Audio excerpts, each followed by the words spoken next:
Ronald Reagan became the 40th President of America in January 1981. His biggest achievement as president was to defeat communism in the Soviet Union. The policy of containing communism had gone back as far as Harry Truman in the 1950s. More recent presidents, such as Nixon and Ford, had developed policies based on coexistence with communism.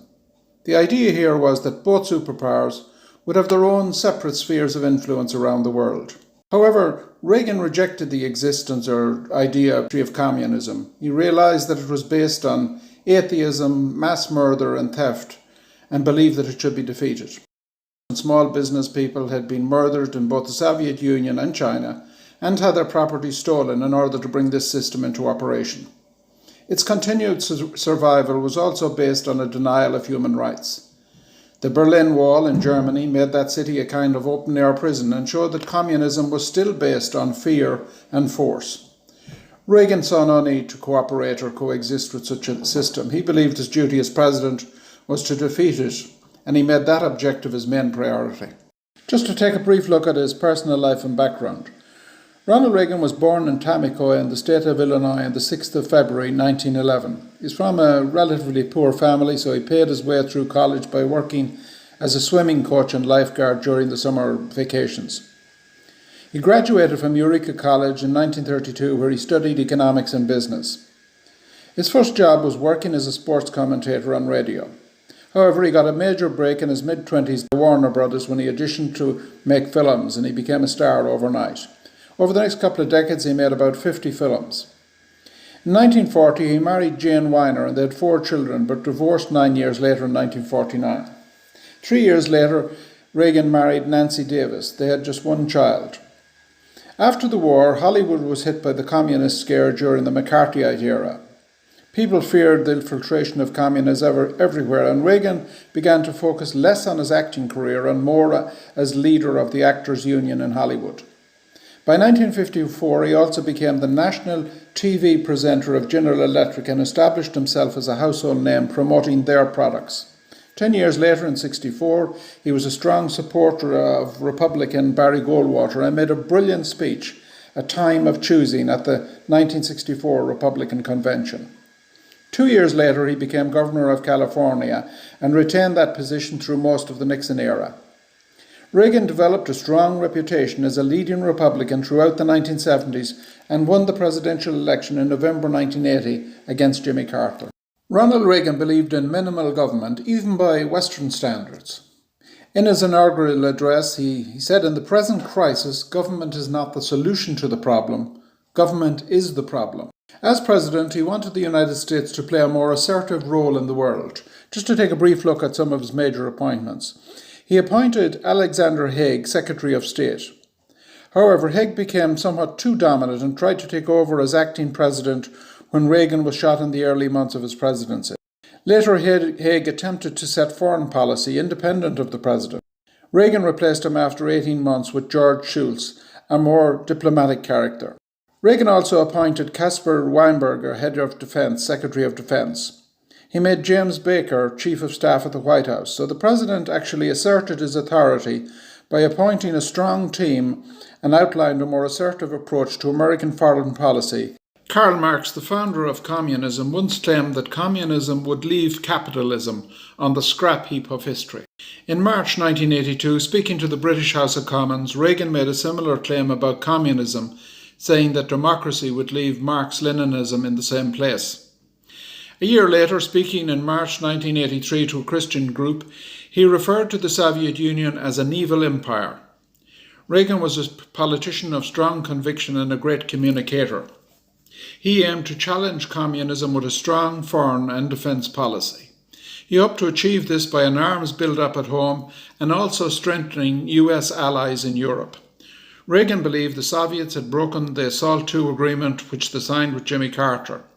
He developed the Reagan Doctrine, which outlined an assertive rollback policy against the Soviets. Between 1981 and 1985, the US defence budget increased by 40%.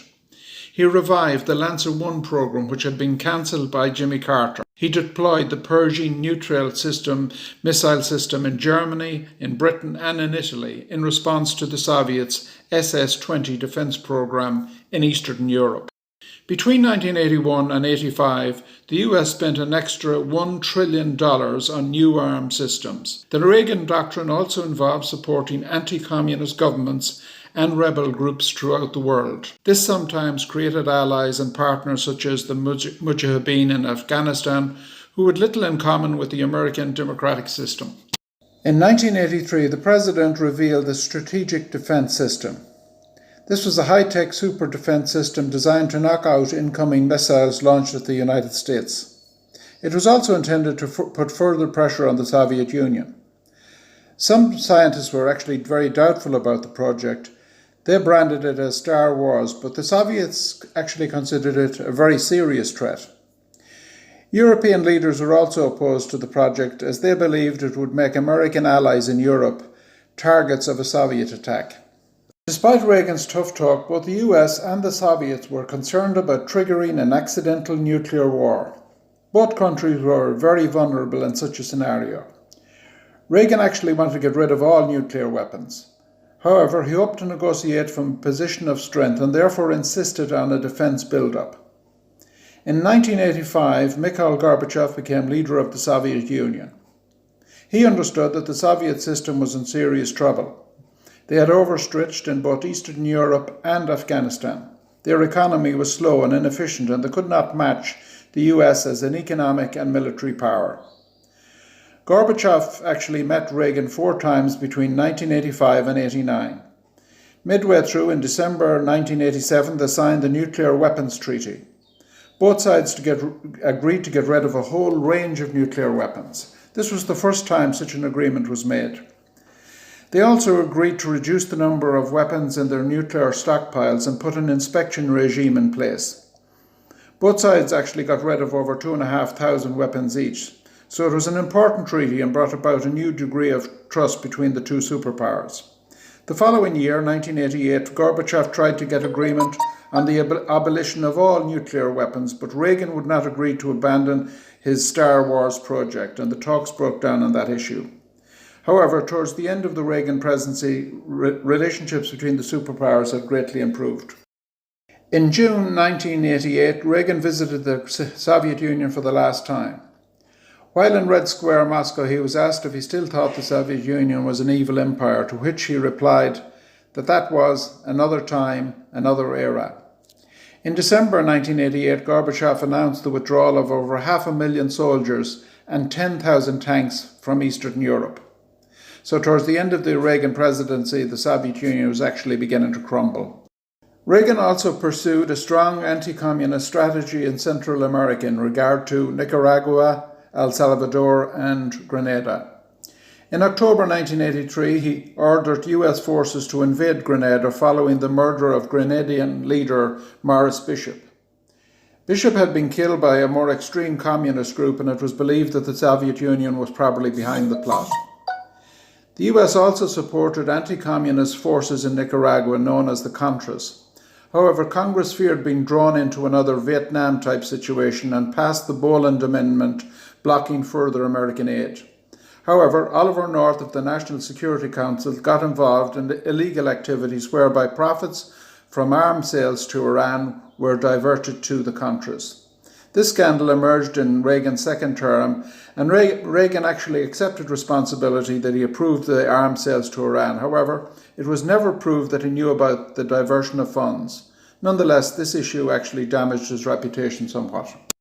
The conflict between Israel and the Arab world also continued during the Reagan presidency. In June 1981, Israel bombed a nuclear reactor in Baghdad. Both Israel and the US believed that Saddam Hussein was planning to build a nuclear bomb which could threaten Israel. The US planes which were used in the attack and the mission were intended for defense purposes only, but Reagan didn't condemn the actual mission. By the early 1980s, the Israeli Prime Minister Menachem Begin outlined ambitious plans to construct illegal Jewish settlements in the West Bank and in the Gaza Strip. However, these Israeli expansion plans were strongly resisted by Islamic groups such as the Palestinian Liberation Organization. The PLO launched rocket attacks on Israel from across the border in Lebanon. In June 1982, Israel responded with a massive 2-month bombing campaign on Beirut, the capital of Lebanon. Begin hoped to destroy the PLO in Lebanon, but after a couple of months, Reagan ordered him to stop the bombing as Israeli aggression was damaging America's reputation worldwide. Just a few months later, in September 1982, the president outlined the Reagan Plan. This plan envisaged self-government for the Palestinians in both the West Bank and the Gaza Strip.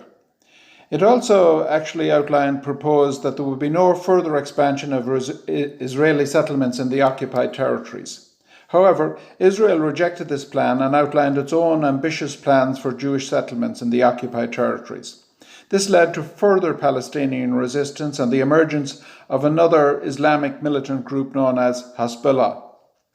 Throughout 1983, Lebanon had developed into a kind of civil war situation, with US forces acting largely in a peacekeeping role. However, as supporters of Israel, they were seen as the enemy. And in October 1983, the US barracks in Beirut was blown to pieces with a lorry bomb explosion. 241 Americans were killed. Reagan described this as the worst day of his presidency. The Libyan leader, Colonel Gaddafi, was also strongly opposed to American involvement in the Middle East and was involved in financing anti-American terrorism on a number of occasions. Reagan approved an operation known as El Dorado Canyon against him, which involved bombing various sites in Libya. Gaddafi was later suspected of blowing up an aeroplane over Lockerbie in Scotland. The plane was bound for the US and killed 270 people on board were killed. Domestic policy. Ronald Reagan came to the presidency determined to reduce the size of the federal government and the national debt. In August 1991, just after 7 months in office, he fired over 11,000 air traffic controllers for striking for better wages. He replaced them with army personnel until new trained staff could replace them. In terms of overall economic direction, Reagan produced the Economic Recovery Act of 1981 to boost the economy out of recession. It was designed to cut taxes and government spending on various social programs. It also planned to increase defence spending. This plan is sometimes referred to as Reaganomics.